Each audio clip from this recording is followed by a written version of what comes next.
olbaasa lakkoofsi tokko dhaadhuuti ibrishaa olbaasa ni dhageessisa sagaleen kijibaa jetteen viidiyoon kijibaa jetteen hunda baaseen agarsiisa ibrishaa asirra naa olbaa ibrishaa arguu barbaadda ragaa barbaadda olbayna reefus siin agarsiisetti riippoortii na gootanii asirra na darbite an riippoortii jalan taa'u sokonti ittiin jalaabaa riippoortii nama baratiyan dayyuusa riippoortii godhanii asirraa dhabamsiisanii miti sii galee olbay si dhageessa olbay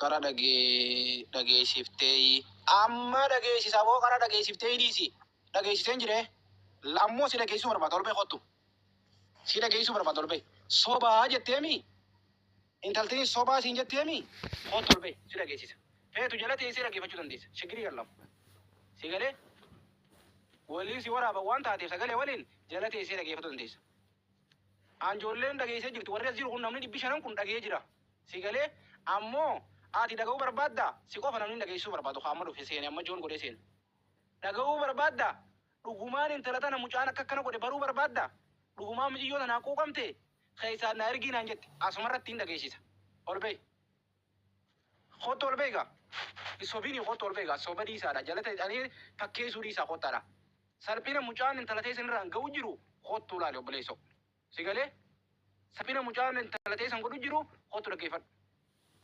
sobdoota kijibdoota jechuun kijibduudha xiqqaadhuma tokkotti sobduu ani fakkeessituu akka keetiin agarre reefuun si arge waan ati taate reefuun si arge fakkeessituu akka taate kijibduu akka taate soba akka taate reefuun si arge jechuun wishaadhaati diqaala xiqqaadhuma tokkotti walaa billaa si argeen jiran maaliif an nama dhugaa dubbatu sisee ijoollee harargee akkasittiin kararraa fuudhee ijoollee harargee akkas godhee jettu ani walaa dhugaan sisee shem dhugaan siseen sobduudha kijibduu harreedhaati diqaalaadha walaa billaa diqaalaadhaati imrishaamoo imrishaa wallahi ati diqaalaa ilmoo harreerraa duubaan dhalate wallahi billahi odoo ilmoo namarraan dhalatin osoo namarraan dhalatin nama harreerraa abbaan dhalche jechuuti dhaggeeffadhu nama harreerraa haati dhalchite jechuuti diqaalaa ilmoon diqaalaa gartee fuudhanii barandaarraa guddifatanii sii maa dhaggeeffadhu wallahi billahi aboo ati riippoortiin godhu deemtaa viidiyoo cufunurraa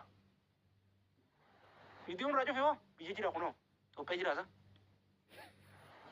ibrisha mee kottuuti dhaggeeffadhugaa nama 540 takkaa jira namni kun hin dhageenye taha mee warri hin dhageenye itti nuubani sagalee ashitti jettan lakkoofsa tokkodha hin dhageenye sagalee ashitti ta dafaani kaana godhi jettu dafaani kaana godhaa na dhoowwitee jirti jarjira isin jettu hin dhageenye horii jettan lakkoofsa tokko irraan isinii deebi'a eeyyuwaa hin dhageenye godhu namni dhaggeeffadha guurii keessa gurradha dhaggeeffadha waan ashittiin jettu dalagaa ashittiin haasoo jettu dhaggeeffadha Mari bayi tak beli usahawan tay. Lapasan barang serami di pada orang jadi. Ma jadi kita tinggal kata bakau dubin haga dandaanatti ha jarjaram yaa unjiram ini. Torben jarjar rumah mira? Ya okay. Bakal torben itu ayah cuma dia bawa nama di buruk cuma tasnya. Okay.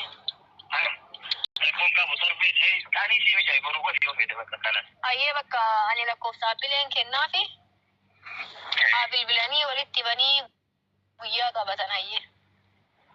Normal kok poinnya nasoni ka warri ada apa hotel. Maal beekan akka bakka miti hoteela. dhaggeeffadhu gaa itti man baase Hotel miti mana waan qabnu manuma koona jadi. Yaa. Ma bashannan wayii sin no bira jirtanii hoteela deemnaa miti. Yaa qayyama dhufuu qaba. Harar biira jaatat harar biira jillee di dabalee akkamitti poina po jennaan. Ayyee bakka walitti cufii banii. jeetikko ayyee cufee cufii jeetikko tole cufee hoggaa cufee yoo Jenne ibsaa takkaan dubbadanii ukkaamame yaa obboleessa kiyya wallahi laasin. Maaltu natti mul'atani beektaa? Shamarran kutaa takka keessatti akka kutaa saniitti dhiirti isaanii waan isin daleeddu bartee kutaa biraa deemtee heerumte si galee dhalaan teenyaas ta kutaa biraa deemtee heerumtu jaalatte sitti fakkaatin dhiirti teenyaas ta dhalaa kutaa biraa fuutu jaalatteeti miti waan dhoofamu takkaa jiraa waan isaan dhooysu jiran si galee miti jaartii bashir turte jaartii isaati amma osoo misxirriisisa